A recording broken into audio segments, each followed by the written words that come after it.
Hi, all my lovely future doctors. Okay, so we are already started with our chapter number 8, cell as the unit of life, and we have already studied about cell history as well as cell theory. Okay, and little bit about the cell. But now we are going to start with the types of cells point, right? And as we know, according to history, the first of all, we have categorized different type of cells in two basic categories. One is prokaryotic cell, another one is eukaryotic cells. Prokaryotic cells, as simple as we all know, they are the smallest unit, सबसे छोटे cell होते हैं, which are not visible by naked eyes, जिनको हम normal eye से नहीं देख सकते. Eukaryotics are multi cellular cells, जहाँ पर नंबर ऑफ सेल्स हैं वो एक दूसरे के साथ बंच बनाकर कोऑर्डिनेट करके रहते हैं. दे फॉर्म टिश्यू, टिश्यू से ऑर्गन, ऑर्गन से ऑर्गन सिस्टम. ये हमने देखा है. दिमाग में तो बहुत सिंपल है, इतना तो हमें पता है. अब इसमें हम आगे और क्या पढ़ सकते हैं, right? No, it's not like that. Now you have to study all those things in very deep. Okay, अब आपको चीज़ें जो आपने 9th और 10th तक पढ़ी हैं वो आपको एक स्मॉल इंट्रोडक्शन है, जिसमें आप हर एक वर्ड्स, टर्मिनोलॉजी के बारे में, ऑर्गन के बारे में आपने वो वर्ड सुने तो हैं, आपको पता है, लेकिन आपको अब उनके इंटरनल बॉडी स्ट्रक्चर के कंप्लीट कंपोजिशंस को स्टडी करना है. See, as your goal is NEET, right, as well as board also, but for need it's required the basic concepts. Now what are the basic concepts? In case of other subjects like chemistry or physics, there are numericals, formulas and so many theories, so many different topics are there. But in case of biology, biology is a subject which requires the knowledge of each and every tiny things. आप अगर उसमें किसी भी छोटे से छोटे part की बात कर रहे हैं तो आपके पास उसकी कंप्लीट डिटेल होनी चाहिए. नीट में जो एमसीक्यूज आते हैं, अगेन कॉन्सेप्चुअल बेस्ड एमसीक्यूज वही हैं जो डिटेल में पूछे जाते हैं. हमें प्रॉब्लम वहां आती है जहां पर हम टर्मिनोलॉजी को लर्न नहीं कर पाते या प्रॉपरली हमें वो चीज याद नहीं रहती, क्योंकि क्वेश्चन में आपको जो एमसीक्यूज बेस्ड क्वेश्चंस आएंगे उसमें डिफरेंट टर्म्स के अकॉर्डिंगली क्वेश्चन पूछा जाएगा. So you have to understand properly कि किस पर्टिकुलर ऑर्गेनल पार्ट का क्या फंक्शन है, किससे मिलके बना है, कंपोजिशंस क्या है, साइज, शेप, अरेंजमेंट क्या है, और भी बहुत सारी डिटेल्स आपको पढ़नी होती है. ठीक है, तो ऐसे ही आज हम स्टार्ट करेंगे किससे? प्रोकैरियोटिक सेल से, जिसके बारे में काफी कुछ आपने एज इट इज पढ़ा हुआ है, बट हम उनको आज और डिटेल में पढ़ेंगे, right? Then we will start with eukaryotic cells and further plants and animal cells. वो और उसमें तो हम और डिटेल में डीप में जाएंगे, but still we just start with prokaryotic cells, so you will having an idea, right? So now if we talk about prokaryotic cells, then what are these? The basic definition: they are the most primitive cells and developed approx 3.5 billion years ago. What research says कि prokaryotic cells जो है वो सबसे छोटे, सबसे tiny sales हैं, और even अर्थ पर जब लाइफ डेवलप हुई है तो सबसे पहले लिविंग सेल्स में वही डेवलप हुए हैं, ऐसा साइंस कहता है. और वो भी कितने टाइम पहले? 3.5 बिलियन ईयर्स अगो, इतने सालों पहले. ठीक है, अब ये बड़ी मजेदार चीज है, अगर इतने सालों पहले है तो इनमें कुछ तो बात होगी जिसको आज की डेट में हमने बहुत कुछ जान लिया है, लेकिन फिर भी बहुत सारी चीजें हमें नहीं पता है. उसका एक लाइव एग्जांपल हम लोग सफर कर रहे हैं, that is corona, right? So again that is a virus. That part also comes in this chapter and was very interesting and intellectual session will be there. But still first of all we just start with our content.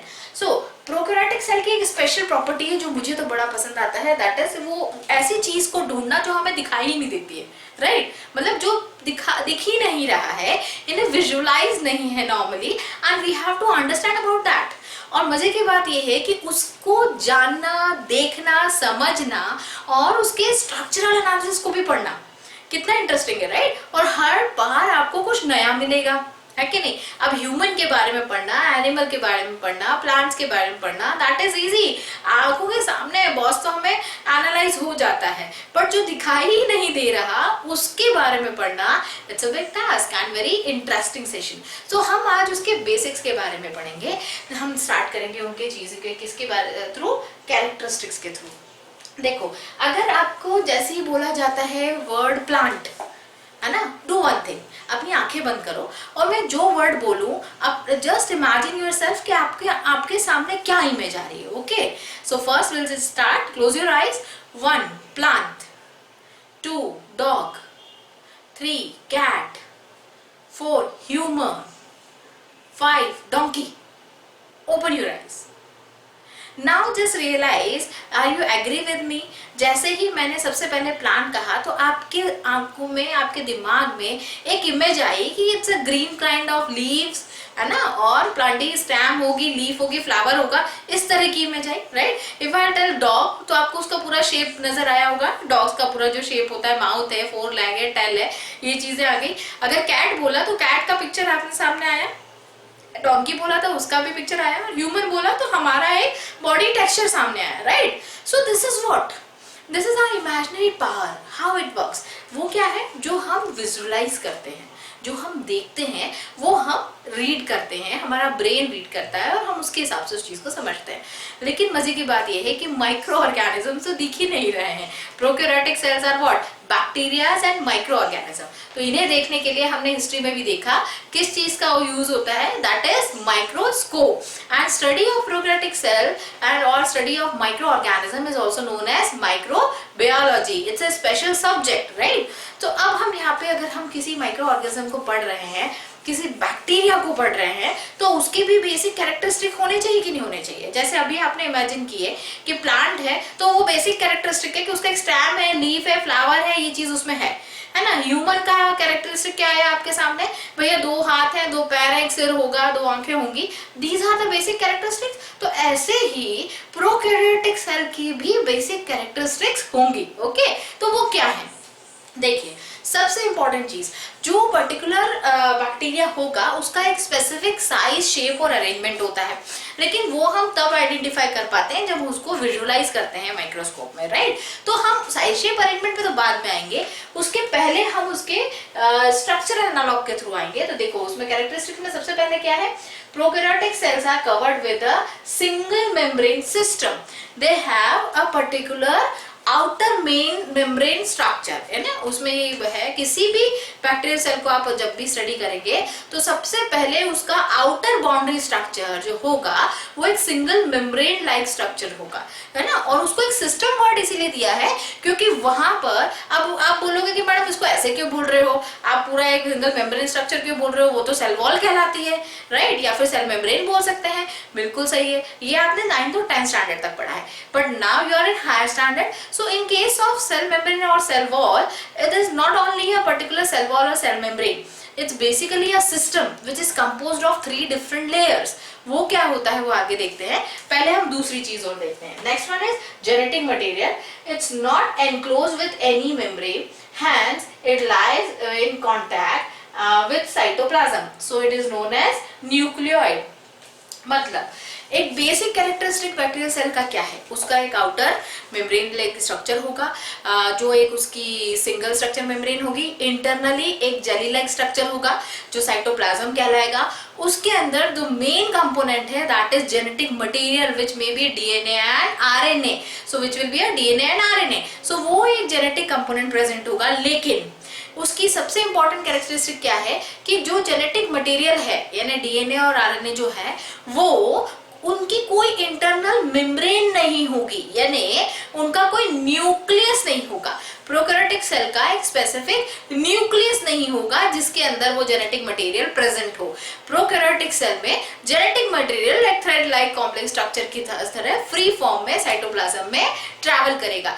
इसीलिए prokaryotic cell में genetic material को हमेशा nucleoid कहते हैं। So don't get confused. If in your questions there will be a term used as nucleoid, then you should recall it कि भाई ये prokaryotic cell की किसी बैक्टीरियल सेल की बात हो रही है। आप कई बच्चे कंफ्यूज होते हैं, वो ये सोचते हैं कि न्यूक्लियोइड मतलब न्यूक्लियस के अंदर का जो पोर्शन है that is nucleoid. No, it is not nucleoid. Nucleoid is a term used for genetic material which is present in a free form in a bacterial cytoplasm. Okay, clear है जी। चलिए next characteristic पे आते हैं। A complex, yes, it's a very nice property, that is complex cell organelles like mitochondria, ER, Golgi are absent. Yes, जैसे हमने अभी तक पढ़ा है कि जो भी सेल होता है उसके अंदर उसके सेल ऑर्गेनल्स होते हैं। यस, हमने पढ़ा है ना सेल ऑर्गेनल्स में क्या क्या देखा, उसका साइटोप्लाज्म के अंदर बेसिकली राइबोसोम्स हैं, ईआर है, एंडोप्लाज्मिक रेटिकुलम जो इसका स्मूथ एंडोप्लाज्मिक रेटिकुलम होता है, रफ एंडोप्लाज्मिक रेटिकुलम है, गोल्गी एपरेटस है, माइटोकॉन्ड्रिया है, ऐसे बहुत सारे अलग अलग सेल ऑर्गेनल पार्ट होते हैं, राइट। लेकिन जब हम प्रोकैरियोटिक सेल की बात करते हैं तो उनमें ये सभी कॉम्प्लेक्स स्ट्रक्चर वाले सेल ऑर्गेनल्स एब्सेंट होते हैं। ये उसकी एक और प्रॉपर्टी है जी, तो आप खैर जानते ही होंगे। Next the main important thing कि अगर ये बैक्टीरियल सेल है जो दिखाई नहीं दे रहे तो ऑब्वियसली ये बहुत छोटे होंगे, तो इनकी साइज एग्जैक्टली क्या है, the size is approximately 0.05 to 10 mu, okay, unit is mu, and shapes are again different. They are rod shaped, sprinkle shaped, okay, comma shaped, circular shape, that is cocci, bacillus, okay. So ये shape भी हमने देखे हैं, जो अपने शिखर वाले student है हमने प्रैक्टिकल किया हुआ है ग्राम स्टेनिंग का भी, उसमें भी हमने अलग अलग शेप्स माइक्रोस्कोप में देखे थे, राइट। तो वही चीज यहाँ पे आ रही है। एंड बेसिकली अगर सबसे इंपॉर्टेंट कैरेक्टरिस्टिक क्या है, कोई भी बैक्टीरियल सेल 3 पर्टिकुलर पार्ट से मिलकर के बना होता है। किससे मिलकर बना होता है? 3 डिफरेंट पार्ट से मिलकर बना होता है। सबसे पहला उसका outer layer, that is called envelope. क्या बोलेंगे उसको? Envelope. Second part is cytoplasm, that inner jelly like structure, and the third part is genetic material. So अगर हम बात करें कि हमें कोई भी प्रोकैरियोटिक सेल को कंप्लीट स्टडी करना है या उसको प्रॉपरली एक्सप्लेन करना है, तो हमें ये पता होना चाहिए कि उसका पर्टिकुलर स्ट्रक्चर अरेंजमेंट कैसा है। So it's divided into 3 parts. First one is cell envelope, second one is cytoplasm, and third one is genetic material. Now we are going to study in detail, okay. So the first part is cell envelope, okay. अब बोलोगे आप envelope ही तो है madam, इसलिए तो cell wall बोल देते हैं, बट नहीं, हम यहाँ पर सिर्फ सेल वॉल वर्ड यूज नहीं करेंगे। क्यों? क्योंकि ये सेल एनवलप खुद 3 डिफरेंट लेयर से मिलके बना होता है, okay. Now cell wall is composed of 3 different layers, okay. Which one? The first one is outermost layer, then middle layer, and third one is inner layer. These 3 layers are there. So what is outermost layer? Outermost layer is known as glycocalyx. क्या बोलते हैं उसको? Glycocalyx. Glycocalyx is basically it's a outermost boundary structure. When in some bacteria or in some specific kind of bacteria it looks like a capsulated structure, यानी वो एक outer skeleton type structure उनको देता है और वो एक covering layer बनाता है जिससे capsule shape में भी बोला जाता है, और उस outer covering को capsule word में भी identify किया जाता है। ये outermost layer जो होती है ये बनी होती है पॉलीसैकेराइड से और पॉलीपेप्टाइड से। किससे मिलकर बनी होती है? These 2 words you should note down properly, that is polysaccharides and polypeptides। अब मैं यहाँ पे क्लियर करती हूँ। देखिए हमने बायोमोलिक्यूल वाला चैप्टर अभी नहीं पढ़ा है, इसीलिए ये टर्मिनोलॉजी आपके लिए थोड़ा नई होंगी, बट हाँ 10th स्टैंडर्ड में भी अगर आपने डिटेल में पढ़ा है, जैसे हमने शिखर में तो हम पढ़ाते ही हैं, बट स्टिल अगर पता पढ़ा होगा तो आपको शायद ये वर्ड्स पता होंगे, अगर नहीं पता है तो I am explaining you. Polysaccharides, poly यानी बहुत सारा और सैकेराइड्स यानी कार्बोहाइड्रेट्स। जब बहुत सारे carbohydrates, it may be glucose, fructose, sucrose, maltose, there are so many different kind of sugars are there. So a composition of a different और similar number of carbohydrate is known as polysaccharides and polypeptides. Peptides means peptide bond किस में present होता है? Proteins में, यानी बहुत सारे number of protein. तो हम यहाँ पे समझेंगे कि जो हमारा सेल एनवलप है उसकी आउटर मोस्ट लेयर जिसे हम ग्लाइकोकैलिक्स बोलते हैं, वो किससे मिलकर बनी होती है? Polysaccharides and polypeptides. कुछ भी कंफ्यूजन नहीं होना चाहिए, आप इन चीजों को नोट डाउन करके अंडरलाइन करके रखिए, बिकॉज एमसीक्यू में इस पर क्वेश्चन जरूर आता है नीट में भी, okay. Now it forms a smooth sheet. किसी पर्टिकुलर बैक्टीरियल सेल में ये एक स्मूथ शीट शेप स्ट्रक्चर बनाता है, यानी कि एक फ्लेक्सिबल परमेबल मेम्ब्रेन की तरह। लेकिन बहुत सारे ऐसे बैक्टीरियल सेल होते हैं जिनमें ये एक हार्ड एंड रफ शीट हो जाती है। तो when it's a hardest rough sheet like structure then it is known as capsule, okay. And कहाँ गया ये capsule? But when it is smooth and thick, then it's a flexible membrane-like structure. But ये है क्यों? किस लिए होती है? That particular outer most surface is basically use for the attachment on the surface.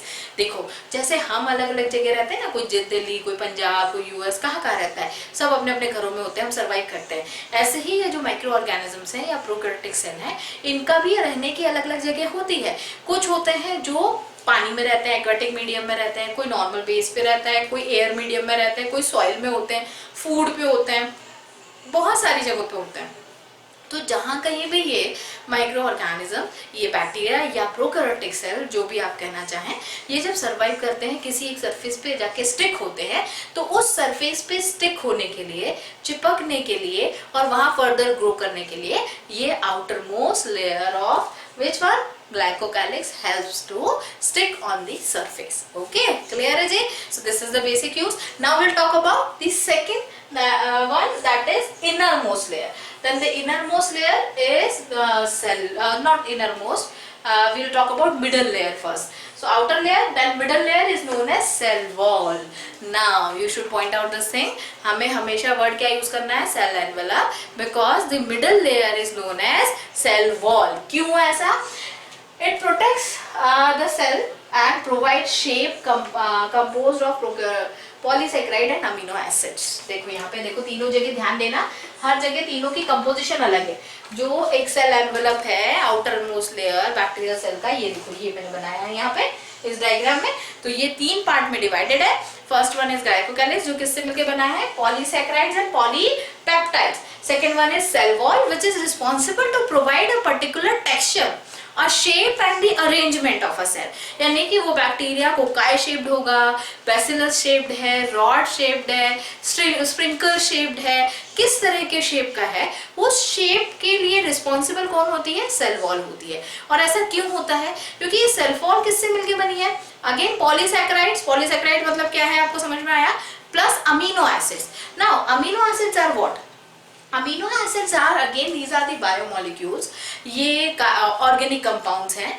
ये कार्बन, हाइड्रोजन, ऑक्सीजन और nitrogen से मिलके बने होते हैं।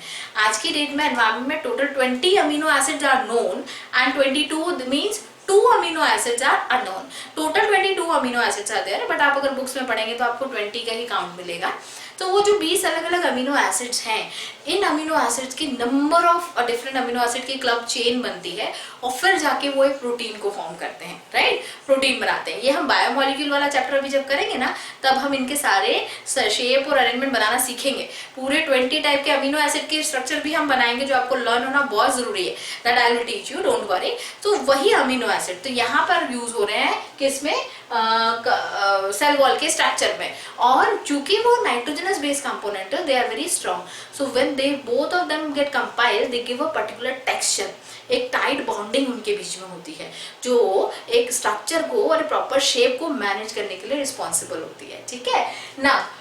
Next the third layer, that is cell membrane. क्या है वो? Cell membrane. This is the innermost layer. इसको हम प्लाज्मा मेम्ब्रेन भी बोलते हैं। ठीक है? In case of prokaryotic cell only.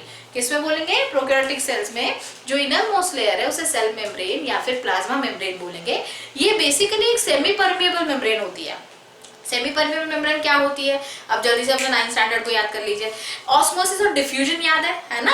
Higher concentration to lower concentration, lower concentration to higher concentration. It is responsible for the transportation of material, right? यानी atmosphere से अगर कोई गैसेस लेनी है या बॉडी से गैसेस रिलीज करनी है या कोई मिनरल एब्जॉर्ब करना है या रिलीज करना है, वाटर एब्जॉर्ब करना है, रिलीज करना है, whatever kind of transportation takes place inside the cell body with the parallel environmental condition, it is done by a semi-permeable membrane which is known as cell membrane or a plasma membrane. Okay?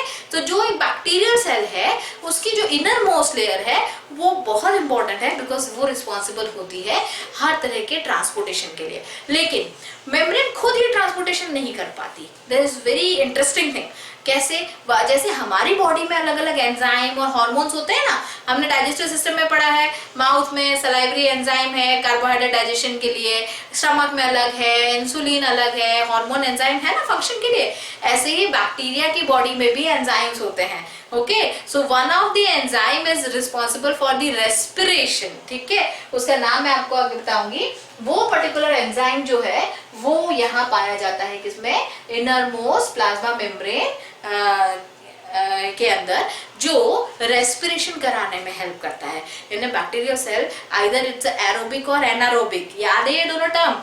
देखो bacteria क्या होते हैं, अलग अलग type के होते हैं। कैसे, हमने दो ही पढ़े हैं अभी तक, एक एरोबिक जो एयर की यानी ऑक्सीजन की प्रेजेंस में सर्वाइव करें, दूसरे एनारोबिक जो ऑक्सीजन की एब्सेंस में सर्वाइव करेंगे, तीसरे होते हैं फैकल्टेटिव जिनको ऑक्सीजन मिले या ना मिले कोई फर्क नहीं पड़ता, वो किसी और गैस को लेके एक्सचेंज करके सर्वाइव करते हैं। तो ये जो एक्सचेंज ऑफ गैसेस है for respiration, that process is conducted by some specific respiratory enzyme, जिसे बेसिकली बोला जाता है मेसोसोम्स।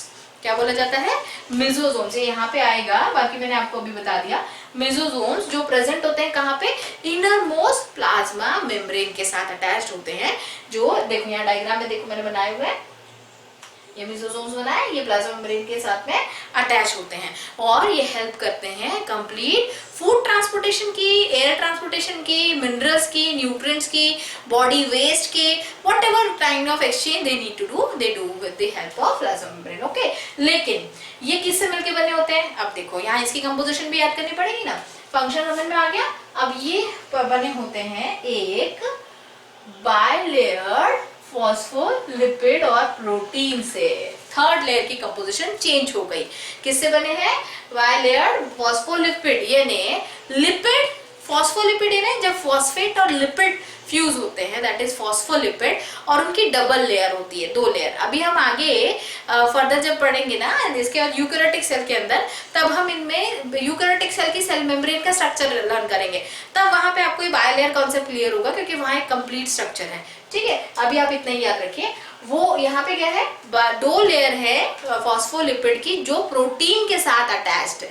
सो the composition of plasma membrane is what, double bilayered phospholipid with proteins, जिसे हम जिसके कारण एक प्रॉपर्टी उनके अंदर आती है that is they are pentacyclic sterol. ये पेंटासाइक्लिक स्टेरॉल की तरह काम करते हैं। देखो हमारी बॉडी में जब होते हैं ना ये प्रॉपर्टी, एक्चुअली एनिमल सेल के अंदर भी सेल मेम्ब्रेन होती है, राइट, होती है हमारी बॉडी में। तो हमारी बॉडी में जब ये सेल मेम्ब्रेन होती है तो यहाँ पर ये जो पेंटासाइक्लिक स्टेरॉल है ना, ये कोलेस्ट्रॉल की तरह काम करते हैं। हमारी बॉडी में कोलेस्ट्रॉल होता है ना, तो हर एक पर्टिकुलर सेल की प्लाज्मा मेम्ब्रेन वहां पर कोलेस्ट्रॉल का सिंथेसिस भी करती है। तो वहां एनिमल सेल्स में ऐसा होता है, लेकिन यहाँ बैक्टीरियल सेल में क्या हो रहा है, यहाँ पर ये फॉस्फोलिपिड और प्रोटीन का कंपोजिशन एक पेंटासाइक्लिक स्टेरॉल बना रही है, जिसे हम बोलते हैं haponoids. Now what are haponoids? Haponoids are those component which help for the transportation of different minerals and all, as we have discussed. So ये एक तरह से समझो आपके सिग्नल मॉलिक्यूल्स की तरह काम करेंगे, हेल्प करेंगे, पर उन्हें हम क्या बोलेंगे, हैपोनॉइड्स बोलेंगे। ठीक है, तो ये टर्म याद रखना है। नेक्स्ट अब बहुत इंटरेस्टिंग चीज जो हम ऑलरेडी डिस्कस कर चुके हैं, दैट इज ग्राम स्टेनिंग। भाई जो मेरे शिखर के स्टूडेंट्स हैं और जो नए बच्चे अभी ज्वाइन हुए हैं, I wish they should know, but अगर आपको नहीं पता है कोई बात नहीं, मैं इस एक्सपेरिमेंट को आपको फिर से एक्सप्लेन कर रही हूँ यहाँ पर। ये आपके सिलेबस में भी है, पर हम हमारे यहाँ शिखर में प्रैक्टिकल्स बच्चों को हमेशा करवाते ही हैं, तो मेरे कुछ बच्चे ऑलरेडी कर चुके हैं। मैं उनको रिकॉल करा रही हूँ और आपको डिटेल में बता रही हूँ। जैसे ही लॉकडाउन खुलेगा, आई प्रॉमिस यू, हम ये प्रैक्टिकल फिर से कंडक्ट करेंगे। Okay, so now will talk about their is a one genius person, he was a Danish biologist in the year of 1886, Mr. Hans Christian Gram. He was the first person who observed the structure of this cell envelope. He was the person who gives the concept of cell envelope in prokaryotic cells. उन्होंने gram staining technique को develop किया। उस staining technique में हम क्या करते हैं, bacterial cell की सेल वॉल को स्टेन करते हैं। स्टेन करना है ना, कलर करते हैं, ठीक है, सिंपल वर्ड्स में। बट वहां पर हम स्टेनिंग मेथोडोलॉजी यूज करते हैं। हम पहले बैक्टीरिया को स्लाइड पर उसका एक सिमियर बनाते हैं, उसे हीट फिक्स करते हैं। हीट फिक्स करना यानी फ्लेम के ऊपर से एक दो बार पास करना, थोड़ा सा हीट प्रोवाइड कर देते हैं। तो बैक्टीरियल सेल वॉल का जो हमने एक्चुअली जो सैंपल बनाया है वो कल्चर है, कैसा है, सलाइन सोल्यूशन, यानी डबल डिस्टिल्ड वाटर में थोड़ा सा सोडियम क्लोराइड यानी NaCl ऐड किया तो वो सलाइन सोल्यूशन बन गया, जिससे वो पीएच मेंटेन करता है। अब उसमें हम कोई से भी बैक्टीरिया को कुछ एक शॉर्ट टाइम ड्यूरेशन के लिए यानी 1 घंटे 2 घंटे के लिए रख सकते हैं, जिससे उसका पीएच चेंज नहीं होगा और वो सर्वाइव कर पाएगा। तो उसे हम बोलते हैं सैंपल बनाना, ठीक है, कल्चर मीडियम भी बोलते हैं। अब उसमें से हम एक लूपफुल लेके स्मीयर बनाते हैं, तो ऑब्वियसली वहाँ वाटर का मॉइस्चर है। अब अगर हम इसमें स्टेन करेंगे और उसको ड्रेन करेंगे अगर, तो वो पूरा ड्रॉप आउट हो जाएगा, तो हमें क्लियर पिक्चर नहीं दिखेगी। इसीलिए हम उसको हीट फिक्स करते हैं ताकि एक्स्ट्रा मॉइस्चर इवापोरेट हो जाता है और जो बैक्टीरियल सेल है वो उस ग्लास स्लाइड के ऊपर चिपक जाते हैं। फिर हम वहां पर स्टेन यूज करते हैं। सबसे पहले यूज किया जाता है क्या, क्रिस्टल वॉयलेट। क्रिस्टल वॉयलेट एक पर्टिकुलर ऐसा आयोडीन डाई है, sorry crystal violet is a magenta blue kind of dye, जो सेल की जो यहाँ पर हम यूज कर रहे हैं ना पॉलीसैकेराइड वर्ड, इन पॉलीसैकेराइड्स के थ्रू एब्जॉर्ब हो जाता है, ये पॉलीसैकेराइड्स उसको एब्जॉर्ब कर लेते हैं। Then will add Gram's iodine, again यही पॉलीसैकेराइड, क्योंकि आपने छोटे क्लास में एक प्रैक्टिकल किया होगा, याद होगा, हम कार्बोहाइड्रेट टेस्ट करते हैं आयोडीन सॉल्यूशन के साथ, वो एकदम ब्लू कलर का ब्लैक कलर में कन्वर्ट हो जाता है ना। आपने पोटैटो पे डाल के देखा होगा, राइस पे डाल के देखा होगा, स्कूल की एक्टिविटीज में भी है, कई स्कूल्स करवाते हैं। तो वो क्या था, वो आयोडीन सोल्यूशन क्यों यूज हो रहा था, वो क्योंकि कार्बोहाइड्रेट्स के साथ कंपाइल कर लेता है। तो अभी आप एक चीज देखो, जो पर्टिकुलर सेल एनवेलप है उसका जो स्ट्रक्चर कंपोजिशन है उन सब में एक्सेस कंसंट्रेशन ऑफ पॉलीसैकेराइड है कि नहीं, है ना। इसीलिए वहां पर ग्राम्स आयोडीन यूज हुआ। वो आयोडीन सोल्यूशन को ग्राम्स आयोडीन क्यों बोलते हैं, क्योंकि क्रिश्चियन ग्राम ने उसका एक पर्टिकुलर डाइल्यूशन कंसंट्रेशन बनाया है, वो प्योर आयोडीन नहीं होता, दैट्स व्हाई उसे हम ग्राम्स आयोडीन बोलते हैं। तो क्रिस्टल वॉयलेट के बाद हम ग्राम्स आयोडीन ऐड करते हैं। वो पहले क्रिस्टल वॉयलेट ऐड किया, 2 मिनट के लिए रुके, फिर हम उसको रिंस कर देते हैं, वाटर से ड्रेन करते हैं, फिर वापस हम ग्राम्स आयोडीन डालते हैं, 2 to 3 मिनट्स, 1 or 2 मिनट्स भी सफिशिएंट है। फिर से हम ड्रेन करेंगे, फिर उसमें हम डालेंगे alcohol. Alcohol again it's in diluted form which helps to break down the CVI complex. Now what is CVI complex? ये जो पॉलीसैकेराइड्स था इनके साथ में क्रिस्टल वॉयलेट और ग्राम्स आयोडीन दोनों जुड़ चुके हैं। तो crystal violet is CV and Gram's iodine is I, that is it's CVI complex. तो उन्होंने एक कॉम्प्लेक्स स्ट्रक्चर बनाया। अब अगर बैक्टीरिया में यहाँ पर कार्बोहाइड्रेट स्ट्रक्चर कम है और बाकी कंपोनेंट का स्ट्रक्चर यानी प्रोटीन्स और अमीनो एसिड्स का ज्यादा है, तो ऐसे में उनको भी स्टेन करना जरूरी है। तो ये कॉन्सेप्ट आपको आगे समझ में आएगा, पहले आप चीजों को समझिए। तो हम उसको वापस ड्रेन करके अल्कोहल डालते हैं ताकि वो उस बॉन्डिंग को ब्रेक डाउन करता है। फिर वापस हम डालते हैं ड्रेन करने के बाद safranin dye. Safranin dye is a reddish और पिंकिश कलर डाई। उसको भी हम ऐसे ही 1-2 मिनट्स रख के ड्रेन करते हैं या वेयर ड्राई करके हम उसको माइक्रोस्कोप में देखते हैं। तो जब हम माइक्रोस्कोप में देखते हैं तो वहां पर हमें बैक्टीरिया 2 तरह से दिखाई देते हैं। एक होता है ग्राम पॉजिटिव बैक्टीरिया और एक होता है gram negative bacteria. Gram positive bacteria वो बैक्टीरिया है जिसका सेल एनवेलप जो है वो ज्यादा थिक है, ज्यादा मोटा है, यानी उसमें पॉलीसैकेराइड्स का कंसंट्रेशन ज्यादा है। लेकिन कुछ ऐसे बैक्टीरिया होते हैं जिनका ये सेल एनवेलप जो होता है वो थिन होता है, पतला होता है, तो वहां पर पॉलीसैकेराइड्स का कंसंट्रेशन कम होता है एंड फॉस्फोलिपिड्स एंड प्रोटीन का कंसंट्रेशन ज्यादा होता है। तो ऐसी कंडीशन में यानी कि उसकी जो इनरमोस्ट मेम्ब्रेन है, प्लाज्मा मेम्ब्रेन जो है वो थोड़ी ज्यादा मोटी होगी और आउटर मेम्ब्रेन, ये जो दोनों चीजों की बात हो रही है, ग्लाइकोकैलिक्स की बात हो रही है और सेल वॉल की बात हो रही है, वो थोड़ी सी क्या है, पतली होगी। ठीक है, तो जब ऐसा रिवर्स स्ट्रक्चर होगा तो वो कहलाएगा ग्राम नेगेटिव बैक्टीरिया। ये कॉन्सेप्ट दिया था क्रिश्चियन ग्राम ने, ग्राम स्टेनिंग डिस्कवर की थी and this was the biggest achievement. और उस मेथड के बेसिस पे आज की डेट में हम बहुत सारे अलग अलग टाइप के बैक्टीरियाज और माइक्रो ऑर्गेनिजम्स को आइडेंटिफाई कर पाते हैं। ठीक है, जैसे ही लॉकडाउन खुलेगा हम जल्दी मिलेंगे और ये प्रैक्टिकल फिर से करेंगे। ठीक है, चलिए now we talk about the second part. हमने 3 पार्ट देखे हैं। First part is cell envelope, second part is cytoplasm. Very interesting. Cytoplasm, it's in particular jelly-like structure. It's a viscous fluid which carries cell organelles. ठीक है, और helps in to conduct all metabolic activity. यानी जो respiration हो रहा है, cell division हो रहा है, energy का production हो रहा है, जितनी भी metabolic activity, biological activities होती है एक living cell में, वो सब हो जाती है साइटोप्लाज्म में। तो एक बैक्टीरियल सेल का जो पर्टिकुलर साइटोप्लाज्म है वो कैसे बना है, वो बेसिक सेल ऑर्गेनल से मिलके बना है, जिसमें आता है कौन, ribosomes, the most important. Is ribosome. ये राइबोसोम किसके लिए रिस्पॉन्सिबल है? अगेन प्रोटीन सिंथेसिस के लिए रिस्पॉन्सिबल है। अब राइबोसोम्स जो है प्रोकैरियोटिक्स में 70S के फॉर्म में होते हैं। 9th स्टैंडर्ड में अगर आपने यहाँ पे राइबोसोम का स्ट्रक्चर प्रॉपर्ली पढ़ा होगा तो आपको याद होगा, लेकिन अगर नहीं भी पढ़ा है तो कोई बात नहीं, यूकैरियोटिक में हम राइबोसोम स्ट्रक्चर्स कंप्लीट डिटेल में पढ़ेंगे तो वहां आपको समझ में आएगा। अभी आप यूनिट वाइज याद कर लीजिए। टोटल 70S फॉर्म में होते हैं जो कि दो पार्ट सब यूनिट में होते हैं। One is 50S, another one is 30S सब यूनिट। इनकी साइज होती है 15 नैनोमीटर टू 20 nm, है ना, 15 to 20 nm। ये बहुत इंपॉर्टेंट पॉइंट्स हैं, एमसीक्यूज इन्हीं के बेसिस पे आएंगे, आपको बहुत प्रॉपरली लर्न होने चाहिए। एंड द मोस्ट इंपॉर्टेंट जो साइज है वो जो शेप है साइज है वो भी बना होता है किससे? पॉलीराइबोसोम से। इनकी जो छोटी साइज है इसमें राइबोसोम्स बहुत छोटे छोटे फॉर्म में होते हैं, स्ट्रक्चर भी इनका शेप भी बहुत छोटा छोटा होता है, इसीलिए उनको पॉलीराइबोसोम्स बोलते हैं। Second I have discuss that is मेसोसोम्स, the most important part that is mesosome which carries respiratory enzymes. और रेस्पिरेटरी एंजाइम्स के नाम क्या रहेंगे? That is chondrioids or chromatochondrioids. These are the basic respiratory enzymes which are carried by mesosomes. वो mesosomes present होगा कहाँ? innermost layer के पास, ठीक है। इसके साथ साथ थर्ड पार्ट है जेनेटिक मटेरियल जो होता है साइटोप्लाज्म के अंदर ही है, ठीक है, तो उसी का एक सब पार्ट हम उसको बोल देते हैं। Again genetic material is DNA, that is deoxyribose nucleic acid. अब मजे की बात ये है कि यहाँ पर ये DNA genetic material again coil form में होता है लेकिन फ्री फॉर्म में होता है, वो कहीं भी किसी बाउंड्री या न्यूक्लियस शेप स्ट्रक्चर के अंदर नहीं होता, ठीक है। ये उसकी एक बेसिक प्रॉपर्टी है, इसीलिए हम उसको क्या बोलते हैं? न्यूक्लियोइड बोलते हैं। And they are also nucleoid के अलावा इस बैक्टीरियल सेल में एक और एक सर्कुलर थ्रेड लाइक छोटा सा स्ट्रक्चर होता है जिसे हम प्लाज्मिड बोलते हैं। वो plasmid exactly extra chromosomal DNA को कैरी करके रखता है।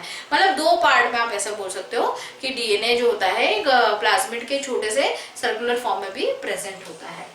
So that all these properties you can observe in this bacterial cell structure। देखिए ये outer boundaries है ना, जिसमें जो छोटे छोटे hair like structure है, this is fimbrias जिनको हम सीलिया भी बोलते थे छोटी क्लासेस में, that is fimbrias। ये cell like structure is flagella which is responsible for the movement and locomotion of a bacterial cell।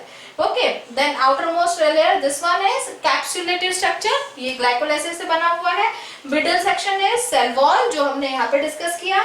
innermost ये जो मैंने सर्कुलर में दिखाया है this is plasma membrane and this pink shaped structures these are basically what? These are mesosomes and then this one is nucleoid DNA and ribosome। So this is the basic structure of a prokaryotic cell, है ना, एक particular bacterial cell का ये basic structure है, ठीक है। और इसी के अंदर ये बेसिक कैरेक्टरिस्टिक्स है। जब भी हम कोई नई स्पीशीज को किसी को भी आइडेंटिफाई अगर हम करते हैं ना तो यहाँ पर हमें ये बेसिक कैरेक्टरिस्टिक्स देखनी पड़ती है। अब इसके अलावा कुछ अगर नया उस बैक्टीरियल सेल में होता है तो वो एक न्यू प्रॉपर्टी होती है और वही उसके नॉमेनक्लेचर में हेल्प करती है। वो आप फर्दर पढ़ेंगे, लेकिन अभी आपको प्रोकैरियोटिक सेल्स में इतना ही है। आई विश ये आपको अच्छे समझ में आया होगा। जल्दी से नोट डाउन कीजिए, इसके बाद हम यूकैरियोटिक सेल्स करेंगे, ठीक है।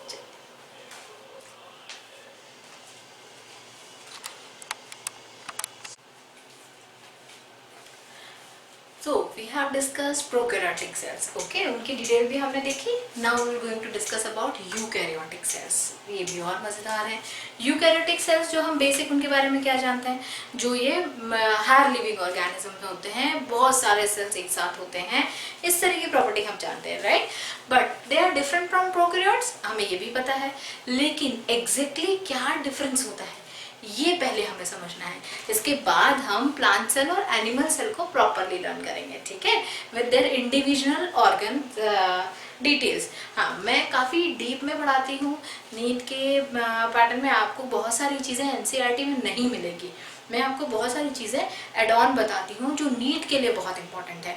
अगर हम यहाँ पर आपको कुछ जैसे एड ऑन वैल्यूज़ है, किसी का साइज, शेप, अरेंजमेंट मिल रहा है, कुछ स्पेसिफिक टर्मोलॉजी मिलेंगी, स्पेसिफिक ऑर्गन के नाम मिलेंगे। So it's always I insist to my students you have to learn these terminologies properly with their definitions कि एग्जैक्टली किसके बारे में कहा गया है, किस पार्ट को क्या बोला जाता है। अगर आपको ये टर्म्स प्रॉपरली याद रही तो आपको नीट में हमारे बायोलॉजी में फुल मार्क्स लाने से कोई नहीं रोक सकता।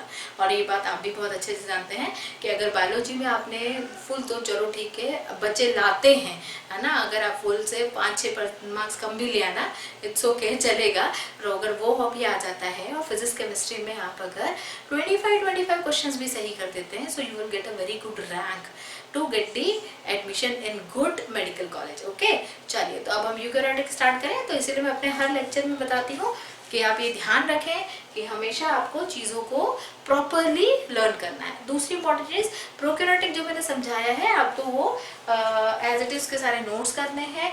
और एक टास्क है कि आपको total 10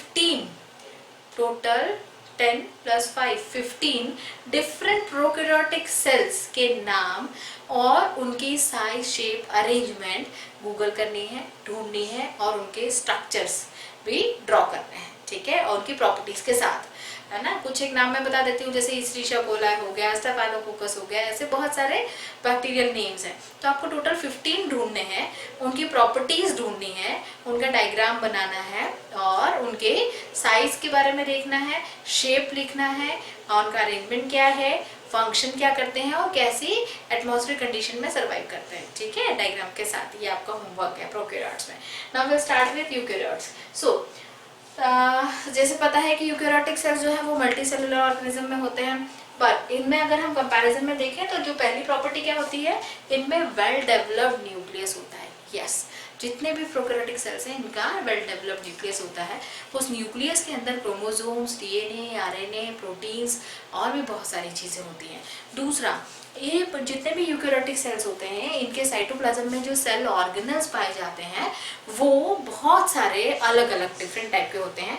they are membrane bounded structures, है ना, कॉम्प्लेक्स स्ट्रक्चर्स होते हैं। यानी कि सेल, यूकैरियोटिक सेल इटसेल्फ है स्ट्रक्चर, बट उसके अंदर भी अगर आप देखोगे तो उसके अंदर के जो सेल ऑर्गेनल्स हैं उनके भी और अलग अलग स्ट्रक्चर्स हैं। तो हम इस चैप्टर में अभी उन इंडिविजुअल स्ट्रक्चर्स को भी पढ़ेंगे, ठीक है। और याद रखना, अगर तुमने ये सेल चैप्टर बिल्कुल प्रॉपरली गो थ्रू कर लिया है ना, तो बाकी के सारे चैप्टर्स तुम बहुत इजीली कर पाओगे। इस चैप्टर के सारे टर्म्स को प्रॉपरली लर्न करना, क्योंकि ये पूरे 11th-12th के बायोलॉजी में और फर्दर मेडिकल में तो काम आएगा ही आएगा, ठीक है। चलिए, so cell organelles means different type of, like ER है, endoplasmic reticulum, mitochondria, Golgi body, ये सब इनके अंदर होता है।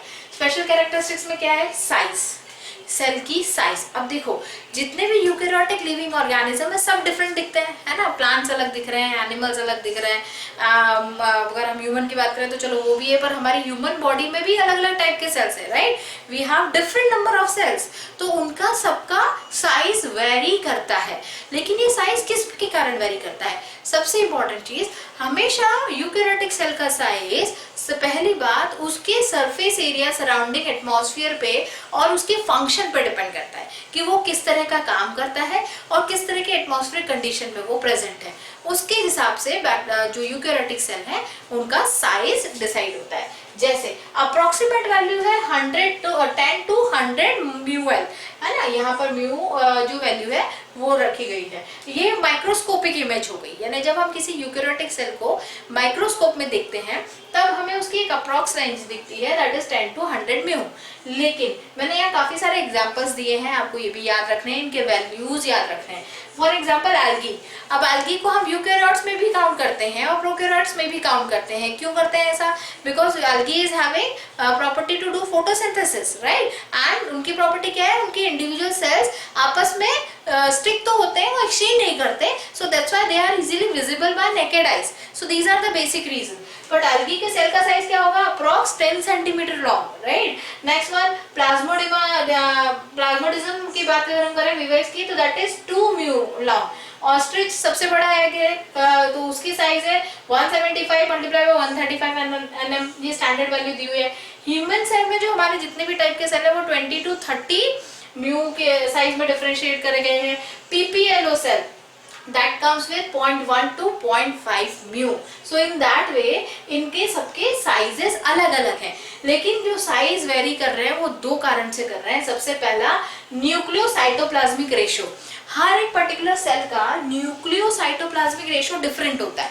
Now what is nucleocytoplasmic ratio, it's very simple, concentration of DNA देखो जितना बड़ा सेल होगा ऑब्वियसली उसका डीएनए का कंटेंट उतना ही स्ट्रांग होगा, उसमें उतने ही ज्यादा नंबर ऑफ जीन्स होंगे। तो ये एक बहुत इंपॉर्टेंट रीजन है किसी भी सेल की साइज को का डिसाइड होने के लिए कि ये इतनी साइज है, तो उसका रेशो डीएनए के कंसंट्रेशन के रेशो पर डिपेंड करता है। सेकेंड, जैसे मैंने आपको डिस्कस किया, दैट इज सरफेस एरिया और अ वॉल्यूम रेशो, यानी वो जो पर्टिकुलर सेल है वो किस एटमॉस्फेरिक जोन में है, किस पर्टिकुलर कंडीशंस में है, तो उसके हिसाब से उसको सरवाइव करने के लिए कितना सरफेस एरिया चाहिए, यानी कितनी जगह चाहिए। So volume ratio as well as their DNA content, ये दोनों रीजन है सेल की साइज डिफरेंट होने के। ठीक है, now we talk about cell shape.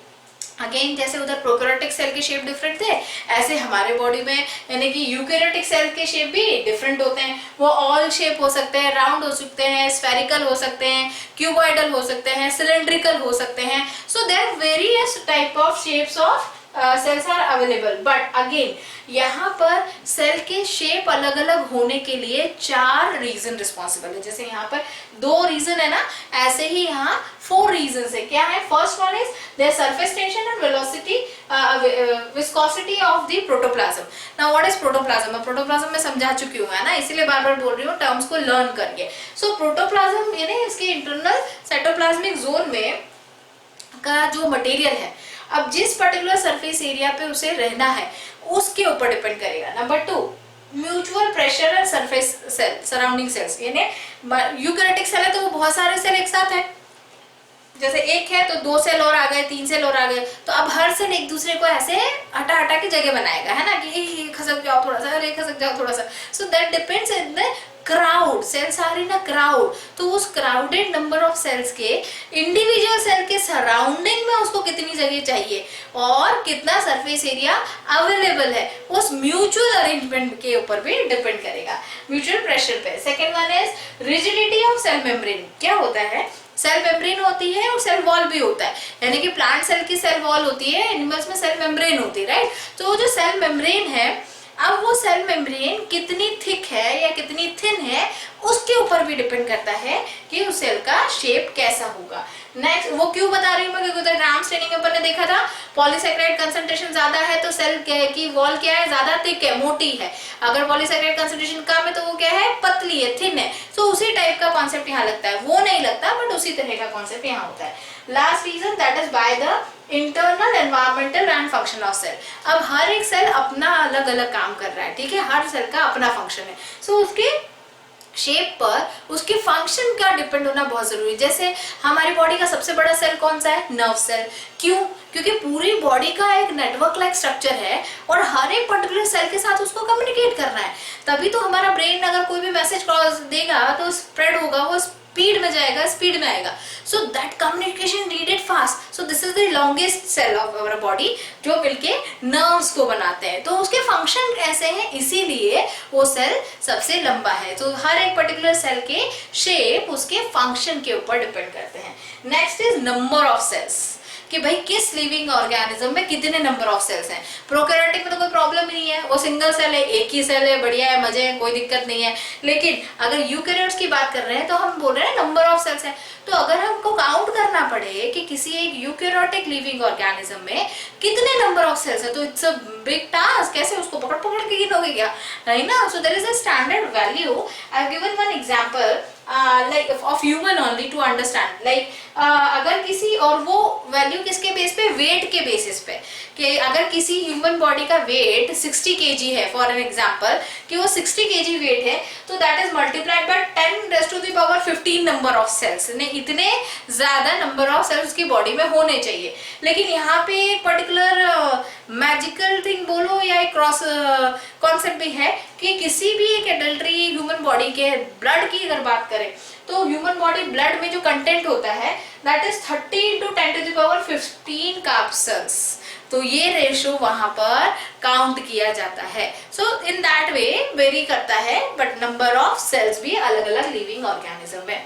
Now we talk about the structure of eukaryotic cell, कि यूकैरियोटिक सेल का स्ट्रक्चर कैसा है। जैसे वहां प्रोकैरियोटिक सेल के स्ट्रक्चर को भी हमने 3 पार्ट में डिवाइड किया था, ऐसे यहाँ पर भी यूकैरियोटिक सेल के स्ट्रक्चर को भी हमने 3 पार्ट्स में डिवाइड किया है। नंबर 1 इज सेल वॉल और cell membrane. Again I am using word cell wall or cell membrane. Why? Because eukaryotic cells contain plants and animal both. In case of plants they carry cell wall, and in case of animals they carry cell membrane. Okay, which is also known as, see again you have to use this terminology. This cell wall in case of eukaryote, it is also known as plasmolemma. Plasmalemma. It's not plasmolemma, it is plasmalemma, and this is basically responsible for the protection of the cell. ठीक है, यानी कि उस individual cell का वो atmospheric condition से protection करना, और दूसरा उसको प्रॉपर स्केलेटल स्ट्रक्चर देना, यानी कि उसका एक पर्टिकुलर शेप डिसाइड करना, ये काम करते हैं. Second is cytoplasm. Again eukaryotic cytoplasm is colourless transfurated homologous liquid which is filled with the cell interior. Interior मतलब जैसे हम बोलते हैं ना, हम हमारे घर का इंटीरियर करवा रहे हैं, हमने तो नया घर लिया है, हम तो इंटीरियर करवा रहे हैं. इंटीरियर मतलब वहाँ पे फर्नीचर का डेवलपमेंट कराना, जहाँ पर सब सामान रखा जा सके अपने कंफर्ट जोन की तरह. तो यहाँ पर सेल इंटीरियर का मतलब उसका सामान नहीं, उसके सेल ऑर्गेनल्स. यानी साइटोप्लाज्म यूकैरियोटिक सेल का एक ऐसा जोन है, एक ऐसा जेली लाइक स्ट्रक्चर है जो कि कलरलेस है, ट्रांसलूसेंट है, यानी कि ट्रांसपेरेंट भी दिखेगा. दूसरी चीज, it's a homologous mixture which carry lots of number of cell organelles, जिसमें सारे सेल ऑर्गेनल्स रहते हैं, इसीलिए उसको सेल इंटीरियर बोला जाता है. Then the substance. हाँ, अब इसमें क्या है, ये साइटोप्लाज्म भी दो पार्ट में डिवाइडेड है. एक जो सेल ऑर्गेनल्स है, और दूसरा एक लिक्विड पार्ट जो है वो अलग अलग ऑर्गेनिक मटेरियल से मिलके बना है. यानी उसमें कार्बोहाइड्रेट है, प्रोटीन, एंजाइम्स, हार्मोन्स, वाटर, बहुत सारे अलग अलग चीजें, राइट. तो उसे हम क्या बोलेंगे, सब्सटेंस, एंड दूसरे को क्या बोलेंगे, सेल ऑर्गेनल्स. तो ये सब्सटेंस वाला पार्ट जो है वो क्या कहलाता है, दैट इज हेलोप्लाज्म. क्या कहलाएगा, हेलोप्लाज्मा. एंड देन वो जो सेल ऑर्गेनल वाला पार्ट है वो क्या कहलाएगा, ट्रोफोप्लाज्म. क्या कहलाएगा, ट्रोफोप्लाज्म. तो यूकैरियोटिक सेल का साइटोप्लाज्म दो पार्ट में डिवाइडेड है. On the basis of substance it is known as hyaloplasm, and on the basis of cell organelles it is known as trophoplasm, right. So this terminology you have to learn properly. Now, but अब यही concept अगर हम किसी eukaryotic cell में लगाएं, sorry unicellular में लगाएं, एक single cell structure based protoplasm की अगर बात करते हैं, तो प्रोटोजोन्स की, सॉरी. सो प्रोटोजोन्स में क्या होता है, वहां पे जो साइटोप्लाज्म है उसका, उसमें जो उसकी आउटर मेम्ब्रेन है ना, सेल मेम्ब्रेन, उसको हम क्या बोलेंगे, एक्टोप्लाज्म. और जो इनर फ्लूइड है उसको हम बोलेंगे एंडोप्लाज्म. यानी यूनिसेल्युलर ऑर्गेनिज्म में, फॉर एग्जांपल प्रोटोप्लाज्म है, उसकी आउटर मेम्ब्रेन क्या कहलाएगी, एक्टोप्लाज्म, और इनर फ्लूइड क्या कहलाएगा, एंडोप्लाज्म. ये याद रखिएगा, ये एमसीक्यू में पूछा जाता है. चलो कम बैक करते हैं. अब हम बाद में देखते हैं कि, लेकिन हाँ, यही साइटोप्लाज्म दो कंपोनेंट से मिलके बना हुआ है. एक और चीज फिर से बताती हूँ, यही सेल ऑर्गेनल्स हमने देखे, लेकिन सेल ऑर्गेनल्स जो है वो दो टाइप के हैं. यूकैरियोटिक सेल्स में सेल ऑर्गेनल्स दो टाइप के हैं. एक है मेम्ब्रेन बाउंडेड सेल ऑर्गेनल्स, और एक है मेम्ब्रेन लेस सेल ऑर्गेनल्स. यानी जो टोटल सेल ऑर्गेनल हैं उनमें बहुत सारे ऐसे सेल ऑर्गेनल जिनकी मेम्ब्रेन है, इंडिविजुअल मेम्ब्रेन है. सेल की मेम्ब्रेन तो है ही सही, पर उनकी खुद की भी है. तो ऐसे कौन है, mitochondria, Golgi body, endoplasmic reticulum, इन सब की अपनी सेल मेम्ब्रेन है. लेकिन वहीं अगर हम बात करें जो फ्लैजिला वगैरह हो गया, या फिर हम सीलिया की बात करें, लीलिया पार्ट है ना, ये ऑर्गेनल पार्ट जब आ जाते हैं तो उन्हें हम क्या बोलते हैं, मेम्ब्रेन लेस सेल ऑर्गेनल्स.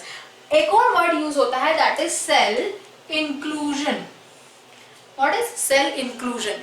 ये टर्म यूज हो रही है सब्सटेंस के लिए, जो अपन ने ऊपर सब्सटेंस वर्ड यूज किया ना, कि साइटोप्लाज्म में सेल सब्सटेंस होते हैं, that is carbohydrate, proteins and lipids, enzymes, hormones, water, viscous fluid, jelly like structure, rather than this is what, non living material, है ना. कार्बोहाइड्रेट, प्रोटीन लिविंग थोड़ी है, दीज आर ऑर्गेनिक कंपोनेंट्स और non living material.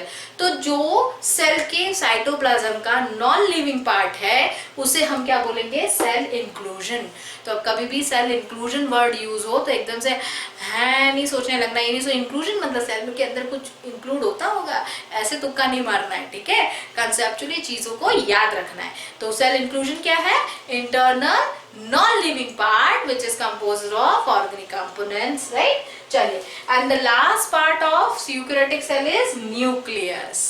This is the most important part because as in starting only I told you, each and every eukaryotic cell is having well developed nucleus. Okay, so if it is a well developed nucleus, so it generally it's round, spherical shaped and composed of their outer membrane layer. Nucleus की भी अपनी membrane होती है, तो वो double membrane होती है, एक आउटर एक इनर, है ना. तो जो दो मेम्ब्रेन है तो उसको हम आउटर मेम्ब्रेन को क्या बोलेंगे, न्यूक्लियर एनवलप बोलेंगे, और जो इनर साइड वाली वो कहलाएगी इंटर मेम्ब्रेन और स्पेस. ये एक दूसरे से उसको अलग रखती, किसको, जो थर्ड पार्ट है न्यूक्लियस का, that is also contain jelly like structure जो होता है न्यूक्लियस का, दैट इज कॉल्ड न्यूक्लियोप्लाज्म और न्यूक्लियर सैक.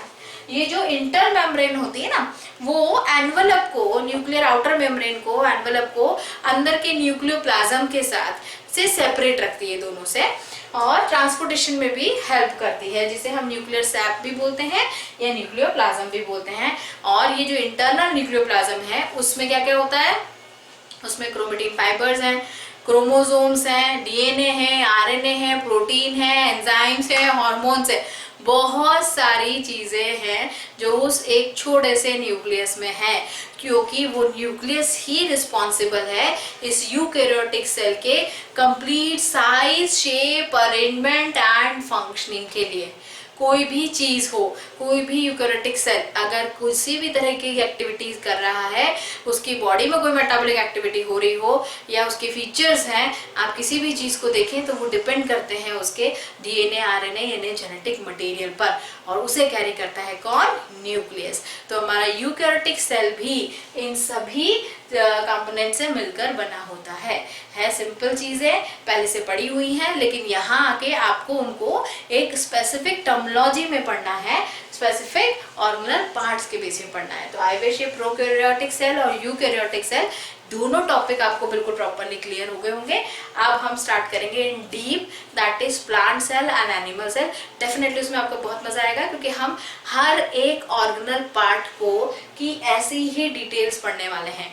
यानी वापस से उसमें स्टार्ट होगा किससे, सेल एनवलप से ही स्टार्ट होगा, और प्लांट सेल के सेल एनवलप कैसा है, एनिमल सेल का सेल एनवलप कैसा है, गोल्गी बॉडी कैसी है, ईआर कैसा है, क्लोरोप्लास्ट कैसे है, राइबोसोम्स हैं, लाइसोसोम्स हैं, वैक्यूल्स हैं, और there are so many things, chromatin fibre, DNA, RNA, cell के अंदर का सब कुछ हम बिल्कुल डिटेल में पढ़ने वाले हैं. ठीक है, सो उसके पहले आपको ये सब कुछ याद होना बहुत जरूरी है. सो प्रॉपरली नोट डाउन कीजिए, इसको प्रॉपरली लर्न कीजिए, फिर हम जल्दी मिलते हैं नेक्स्ट के साथ. ठीक है, थैंक यू, बाय.